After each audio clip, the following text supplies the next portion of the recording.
Paul, thanks for joining us on iFollow Ipswich. The big news coming out from the top clubs this week has been about Project Big Picture. Just first of all, what's your thoughts on that?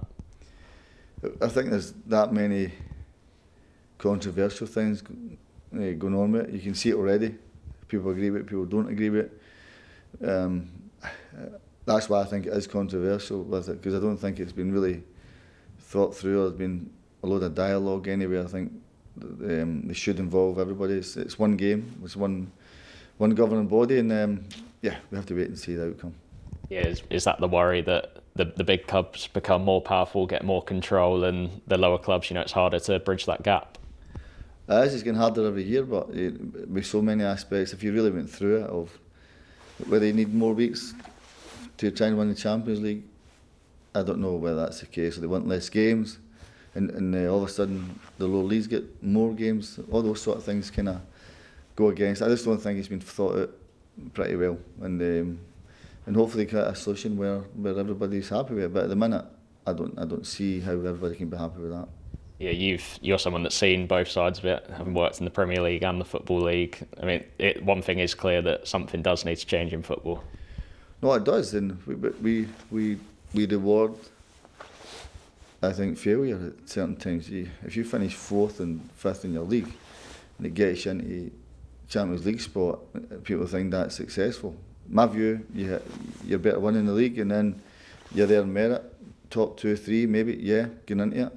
But you get, no disrespect to other small countries, you're getting teams in the Champions League football who won't qualify at the group stage, who got no chance yet to qualify at the group stage. But again, you're financially rewarding teams for just qualifying. For me, it's you have to win trophies and titles. And that's when you say, okay, I've been successful. So in terms of that, then, he's saying that it's not just British or English football that needs a reset, it's possibly the whole of Europe. Well, if you're looking at what the Premier League are saying, or the top 6 are saying, they want less games, and that's why they want to shorten the league to 18. So it gives them preparing for the Champions League fixtures and things like that. So I think financially driven is dangerous. Where, as I say that, and I'm just going by my opinion, if you win a trophy and you win medals and things like that, you get success. That's success. Success ain't finishing 3rd and 4th in your league and saying, "Oh, we qualified for Europe." To me, it takes away the winning. It takes away the titles or lifting trophies at the end of it. That's winning. No finishing 3rd and 4th. Yeah, and like I say, it has been all about finances, and that in itself is maybe a sad fact that we are talking about that rather than what football should be and for the fans. That's it. And you can see what's happening now with the pandemic. No fans, it's not the same game. It doesn't matter what anybody says. So, okay, if the fans don't come back in for this season, next season, this is no football. So and everybody has to. I'm pretty sure everybody recognises without the fans, it's not the same game. You need the supporters in, and I understand people want to see their teams in Europe, but I'm talking about from a professional ex-player and manager.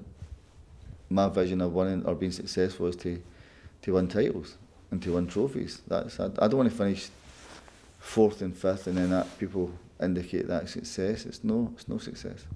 Yeah, in terms of the financial side of the proposals, it is 250 million coming down initially into the Football League, plus more of the other revenue. That is something, that money does need to be shared out across the pyramid, doesn't it? It does, without a doubt, and but it shouldn't take a reconstruction of leagues to say, okay, well, if we give you X amount of money, we can reconstruct this and that. It shouldn't be that way. That shouldn't be. It should be, as I said, one governing body. They should all get their heads together and try to do what's right for the game. If it was right for the game, everybody would agree with it, and that's why you're getting people want to ask questions more about it, where the controversial stuff's coming from. So I think there's so many avenues that you need to go down to try and solve this. Yeah, and in terms of that financial support, if this isn't it's a fact that there does need to be support, whether it's from the government or the Premier League, doesn't it? It does. Even without this situation, you can see it. Clubs need help. They need help. The world needs help somewhere. This pandemic's absolutely causing havoc with sporting events and hospitality, the world in general. It definitely needs help. and hopefully the Premier League help, the government help, because it definitely the lower leagues need help. Yeah, and I mean, touching it there, the longer this goes on without fans, not only is it not the same game, but the lower league clubs will struggle. Yeah, that's what's going to happen. And if clubs go out of business and things like that, then it's going to be really difficult. Where do you go from there?